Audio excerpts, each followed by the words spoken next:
Mula kay Apple Cosmiano. Hello po sir, may itatanong din ako. Noong 16 ang edad, namasukan ako bilang kasambahay sa Maynila. Ngunit 3 buwan na, hindi pa rin ako nakatanggap ng sahod ko. Kaya't lumayas na lang po ako kasi wala siyang balak ibigay ang sahod ko. Pero nung umuwi ako sa Mindanao, tumawag ang amo ko. Ang sabi niya, kakasuhan po daw niya ako ng pagnanakaw na hindi ko naman ginawa. Posible bang makasuhan talaga ako, sir? Yan ang problema ko na matagal ko nang kinikimkim.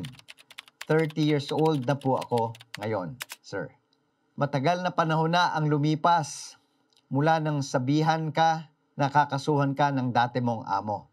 Kung di ka naman nakatanggap ng patawag sa korte, o sa piskal, o sa pulis, maaari mo nang baliwalain ang pananakot na ito at magpatuloy ka na sa iyong pamumuhay.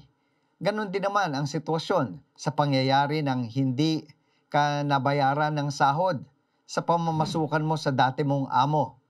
Dahil hindi ka nakapagreklamo kaagad at halos sa iyong kwento 15 taon na ang lumipas. Napaso na rin ang iyong karapatan na magreklamo. Marami pong dahilan kung bakit napapaso ang krimen o ang pagsasampa ng kaso. Kung minsan, mas mahirap na kumuha ng ebidensya o kaya ay nakakalimutan na ng mga testigo ang mga pangyayari kapag lumipas na ang mahabang panahon.